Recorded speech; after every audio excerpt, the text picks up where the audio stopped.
In this video we'll continue the chapter cell. So last video में हम लोग देखे थे कि प्रोटोप्लाज्म का दो पार्ट होता है, एक होता है साइटोप्लाज्म और एक होता है न्यूक्लियस। और हम लोग देखे थे कि सेल का सबसे आउटर मेम्ब्रेन, ऐसे तो आउटर लेयर सेल मेम्ब्रेन होता है, लेकिन एनिमल्स प्लांट सेल में, बैक्टीरिया में, फंगी में बाहर का लेयर को सेल वॉल बोलते हैं। उनमें डबल लेयर होता है, सेल वॉल भी होता है और सेल मेम्ब्रेन भी होता है। और सेल मेम्ब्रेन का हम लोग फंक्शन भी देखेंगे। अब इस वीडियो में हम लोग साइटोप्लाज्म से कंटिन्यू करेंगे। और the portion of the protoplasm lying inner to the cell membrane but outside to the nuclear membrane is called cytoplasm. So इसका मीनिंग क्या है? See, if I'll draw cell rough structure, तो ये बाहर का लेयर क्या है? सेल मेम्ब्रेन है। अब ये पूरा अंदर का जो स्पेस है इसको बोलते हैं प्रोटोप्लाज्म। तो साइटोप्लाज्म किसको बोलते हैं? अब अगर हम न्यूक्लियस बना देंगे तो ये न्यूक्लियर मेम्ब्रेन है, न्यूक्लियस का बाहर का layer. So this is nuclear membrane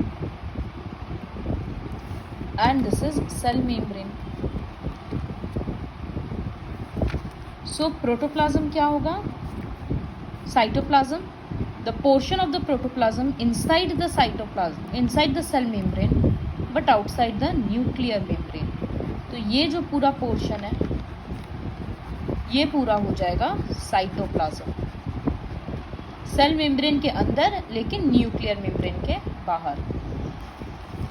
it acts as a ground substance for all the cell activities. मतलब वो स्पेस प्रोवाइड करता है बेसिकली, कि एक जगह चाहिए जहाँ पर सारा केमिकल एक्टिविटीज़ होगा, ये वो प्रोवाइड करता है। It is made up of carbohydrates, proteins, fats, minerals and vitamins, और साथ में बहुत सारा पानी। ये सारा कंपोनेंट्स एक साथ काम करके प्रोटोप्लाज्म को उसका यूनिक लिविंग नेचर प्रोवाइड करता है। Next most important organelle is nucleus. Nucleus centre में रहता है जनरली एनिमल सेल्स में, लेकिन प्लांट सेल्स में वो पेरिफेरल पोजीशन ऑक्यूपाई करता है, मतलब साइड में। वो सारे सेल एक्टिविटीज़ को कंट्रोल करता है, जस्ट लाइक ब्रेन। तो न्यूक्लियस का जो बाहर का लेयर है उसको बोला जाता है न्यूक्लियर मेम्ब्रेन।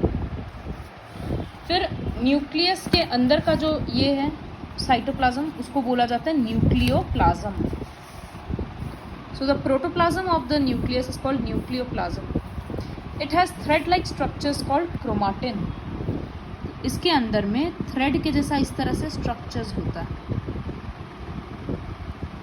इसको बोला जाता है क्रोमाटिन। जब रिप्रोडक्शन होने वाला रहता है, when the cell is ready to divide, ये सेल दो में डिवाइड हो जाएगा। तो डिवाइड होने के पहले क्या होगा, ये जो क्रोमाटिन है ये थोड़ा कंडेंस हो जाएगा, इस तरह से थिक हो जाएगा। और ये जो कंडेंस होकर बहुत सारा रहेगा, तो इसी कंडेंस्ड पोर्शन पार्ट को क्रोमोसोम बोलते हैं। सो यूजुअली वो क्रोमाटिन होता है जो पतला पतला थ्रेड के जैसा स्ट्रक्चर्स होता है, लेकिन जब सेल डिवाइड होने वाला रहता है तब वो स्ट्रक्चर कंडेंस हो जाता है और थिक हो जाता है और क्रोमोसोम बनाता है। ये टर्म पहले शायद तुम लोगों का सुना हुआ होगा कि जैसे हम लोग अपने पेरेंट्स से सिमिलर हैं बिकॉज ऑफ दिस क्रोमोसोम। ये क्रोमोसोम के अंदर डीएनए होता है जो इनहेरिटेंस के लिए रिस्पॉन्सिबल होता है, कि हम लोग अपने पेरेंट्स से सेम दिखते हैं बिकॉज ऑफ डीएनए। तो इस वजह से समझ में आ रहा है कि न्यूक्लियस के अंदर सारा जेनेटिक मटीरियल है, मतलब सारा इन्फॉर्मेशन स्टोर्ड है एक इंडिविजुअल का। तो न्यूक्लियस कितना इम्पॉर्टेंट पार्ट है सेल का। So see, it is written, when the cell is ready to divide, this chromatin condenses to form thread-like structures called chromosomes. These chromosomes are the structures responsible for the characters inherited by one generation from earlier generations. अब बहुत सारा छोटा छोटा cell organelles है, जिससे पहला organelle है plastids. ये सिर्फ प्लांट सेल्स में प्रेजेंट होता है, एनिमल सेल्स में नहीं। So these are large cell organelles characteristic of plant cells. इसमें कलर भी रह सकता है या कलरलेस भी होता है। तो जब ये ग्रीन कलर का होता है तो प्लास्टिड को बोला जाता है क्लोरोप्लास्ट, फोटोसिंथेसिस में हेल्प करता है। जब वो बहुत अलग अलग कलर्स का होता है तब उसको बोला जाता है क्रोमोप्लास्ट। जैसे फ्लावर्स में उसके लीफ पेटल्स में इतना अलग अलग कलर्स है, that is because of chromoplast. Fruits इतना कलरफुल होता है, that is because of chromoplast. तो क्रोमोप्लास्ट का काम क्या होता है? प्लांट को कलर प्रोवाइड करना। They are responsible for imparting colour other than green. फिर प्लांट्स के रूट्स में कलरलेस प्लास्टिड होता है जिसको बोला जाता है ल्यूकोप्लास्ट्स। ये प्रोटीन, स्टार्च और ऑयल्स एक्स्ट्रा स्टोर करता है। So these are the 3 types of plastids: chloroplast, chromoplast and leucoplasts. Next organelle है mitochondria. So these are rod shaped और स्फेरिकल स्ट्रक्चर्स। ये सेल्स में काफ़ी सारे नंबर्स में रहता है। engaged in different physiological activities. They are responsible for cellular respiration. तो रेस्पिरेशन क्या होता है? हम लोग अपने टर्म्स में सीखे थे, एरोबिक रेस्पिरेशन, एनारोबिक रेस्पिरेशन। तो उसमें क्या होता है? बेसिकली ग्लूकोज ब्रेक होता है और एनर्जी रिलीज होता है, कार्बन डाइऑक्साइड रिलीज होता है। उसका हम लोग ये रिएक्शन पढ़े थे, C6H12O6 प्लस ऑक्सीजन, वो देता है कार्बन डाइऑक्साइड, वाटर और एनर्जी। ये हम लोग रेस्पिरेशन का इक्वेशन पढ़े थे। तो यही काम बॉडी में, जैसे कोई एक पर्टिकुलर ऑर्गन कर रहा था, तो एक सेल के लिए ये काम माइटोकॉन्ड्रिया करता है। एक सेल को भी तो अपना सारा काम करने के लिए एनर्जी चाहिए ना, तो उसको एनर्जी कौन प्रोवाइड करेगा? Mitochondria. So they are responsible for cellular respiration and for generation of energy for different activities of life. Hence they are called the power house of the cell. क्योंकि वो power provide करता है इसलिए उसको power house बोला जाता है। सो यहाँ से क्वेश्चन आएगा, which organelle is called power house of the cell and why? Mitochondria is called power house of the cell because they produce energy for carrying out day to day activities. The next organelle is endoplasmic reticulum. It is a network of membranes. It provides channels for transport of materials in a cell. ER is of 2 types, rough ER and smooth ER. So ये अगर एक draw करके दिखाएंगे तो better way में समझ में आएगा. So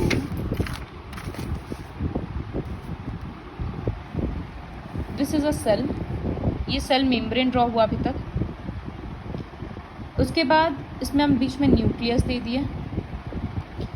न्यूक्लियस में भी कुछ नहीं ड्रॉ कर रहे हैं. ये हम डबल लेयर का माइटोकॉन्ड्रिया ड्रॉ कर दिए.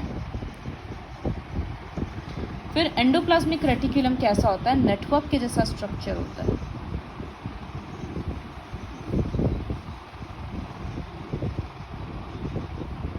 इस तरह से होता है.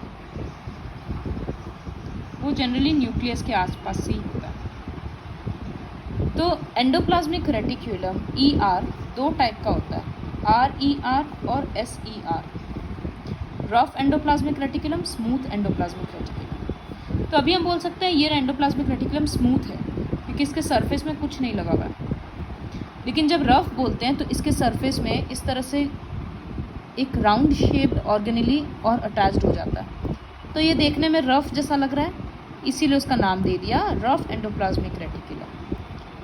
तो ये डॉट डॉट जो दिए ये क्या है? ये एक्चुअली एक राउंड ऑर्गेनेली है जिसको बोला जाता है राइबोसोम. राइबोसोम नाम का ऑर्गेनेली जब एंडोप्लाज्मिक रेटिकुलम के ऊपर आ जाता है, इस तरह से अटैच हो जाता है, तब उसको बोला जाता है रफ एंडोप्लाज्मिक रेटिकुलम. तो ऐसे तो ER का काम क्या है? ये समझ में आ रहा है, सामान ट्रांसपोर्ट करने में हेल्प करता है क्योंकि पूरा एक नेटवर्क है ये. So it is mainly responsible for transportation. See, it is written transport of materials in a cell. But rough endoplasmic reticulum में it is studded with ribosomes और राइबोसोम्स प्रोटीन सिंथेसिस करता है, मतलब सेल में वो protein बनाता है. तो इसलिए RER का काम हो जाता है प्रोटीन सिंथेसिस. और स्मूथ एंडोप्लाज्मिक रेटिकुलम में कोई राइबोसोम्स अटैच नहीं होता है, इसलिए वो दिखने में स्मूथ लगता है. तो smooth endoplasmic reticulum fats synthesise करता है. ये दोनों ही प्रोटीन और फैट बहुत इंपॉर्टेंट है. Next organelle is Golgi complex. They are sac like structures stacked one above the other. They are involved in the processing and packaging of materials produced in the cell. तो Golgi complex कैसा होता है? इस तरह से एक दूसरे के ऊपर रखा हुआ रहता है. So this is called Golgi complex. इसको storehouse of the cell बोला जाता है। माइटोकॉन्ड्रिया को power house of the cell, इसको storehouse of the cell, क्योंकि ये फूड सब्सटेंसेस को स्टोर भी करता है, साथ ही साथ मॉडिफाई भी करता है। जिसे अगर एक कार्बोहाइड्रेट प्रोड्यूस हो रहा है बॉडी में, सपोज बहुत सिंपल है ग्लूकोज C6H12O6। अब ग्लूकोज का तो और भी बहुत अलग अलग फॉर्म है, तो गोल्गी कॉम्प्लेक्स एक सिंपल सामान से कॉम्प्लेक्स सामान बनाकर देता है। Next is vacuole. It appears as empty space in the cytoplasm. वो साइटोप्लाज्म में खाली जगह के जैसे दिखेगा। प्लांट सेल्स में जनरली वो बहुत बड़ा बड़ा होता है, क्योंकि उसका वहाँ पर काम होता है एक्सेस वाटर और वेस्ट प्रोडक्ट्स को स्टोर करना।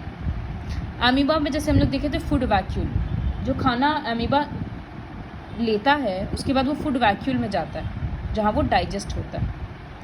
तो वैक्यूल का एनिमल सेल्स में कुछ खास रोल है नहीं, लेकिन प्लांट सेल्स में बहुत इंपॉर्टेंट रोल है। Next topic is ribosomes. ये टाइनी ग्रैन्यूल्स जैसा होता है साइटोप्लाज्म में या फिर रफ यार के ऊपर। ये प्रोटीन सिंथेसिस में हेल्प करता है। तो last is cilia and flagella. ये जब एक रहता है तो इसको फ्लैजेलम बोलते हैं। और ऐसे जो हेयर जैसा प्रोजेक्शंस होता है, जैसे विली है ना स्मॉल इंटेस्टाइन में, ठीक उसी तरह से ये हेयर लाइक प्रोजेक्शंस है, इसको सीलिया बोला जाता है। तो ये सब लोकोमोशन में हेल्प करता है, आगे बढ़ने में और फूड को कलेक्ट करने में। तो these have some cells have these small extensions on their cell membrane, जिसको सीलिया या फ्लैजेला बोलते हैं। So this was all about the various organelles of the cell. Now levels of organization in an organism. जैसे single unicellular organisms में एक amoeba है, एक ही cell है, तो वही सारा फंक्शन परफॉर्म कर लेगा। लेकिन मल्टी सेलुलर ऑर्गेनिजम्स जैसे हम लोग, तो इसमें बहुत सारा सेल्स है। अब सब सेल अपना अपना सर्वाइवल के लिए तो काम कर ही रहा है, लेकिन इन लोगों में थोड़ा डिवीजन भी होता है। जैसे कुछ ग्रुप ऑफ सेल्स है जो एक पर्टिकुलर फंक्शन परफॉर्म करता है, उसको टिश्यू बोलते हैं। जैसे कार्डियक टिश्यू, तो उसका सबका काम क्या है? कॉन्ट्रैक्ट करना, रिलैक्स करना। हार्ट में होता है। फिर वही टिश्यू सब मिलकर एक ऑर्गन बनाया, हार्ट।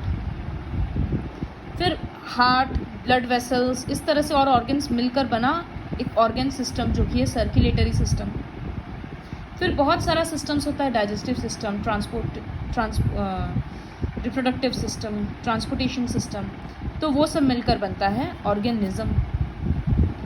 तो बॉडी सेल से बना हुआ है, सारा सेल्स अपना काम करता है, लेकिन फिर भी एक अलग अलग बॉडी में सिस्टम्स होता है। सब सेल मिलकर टिश्यू, टिश्यू मिलकर organ, various organs combine to form organ system, and various organ system combines to form organism. तो ये पार्ट हम लोगों को बस फ्लो चार्ट के फॉर्म में लर्न करना होगा। Now, all these cells have some common features. However, वो डिफरेंट दिखता है, शेप साइज अलग होता है, ये सब हम लोगों को पता है। अब लास्ट टॉपिक है प्लांट्स और एनिमल सेल्स का हम लोग कंपैरिजन देखेंगे। तो सबसे पहला कंपैरिजन है कि प्लांट सेल में सेल वॉल होता है, एनिमल सेल में नहीं है। फिर प्लांट सेल में क्लोरोप्लास्ट या प्लास्टिड होता है, एनिमल सेल में नहीं होता है। तो ये दो डिफरेंस रहा।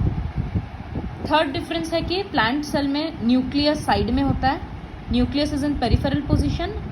In animal cell, nucleus is at the center. Fourth difference है कि plant cells में vacuoles are large in size. In animal cells, either there is no vacuole or they are very small in size. या तो vacuoles होगा नहीं या बहुत छोटे साइज में होगा।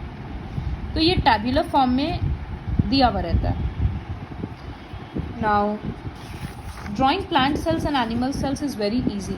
ये डायग्राम देखकर लग रहा होगा कि कितना डिफिकल्ट है, but I will send you simple diagrams via WhatsApp, जो प्लांट सेल और एनिमल सेल्स का काफ़ी सिंपल वे में ड्रॉ किया हुआ है। So with the help of this video, try to understand the chapter.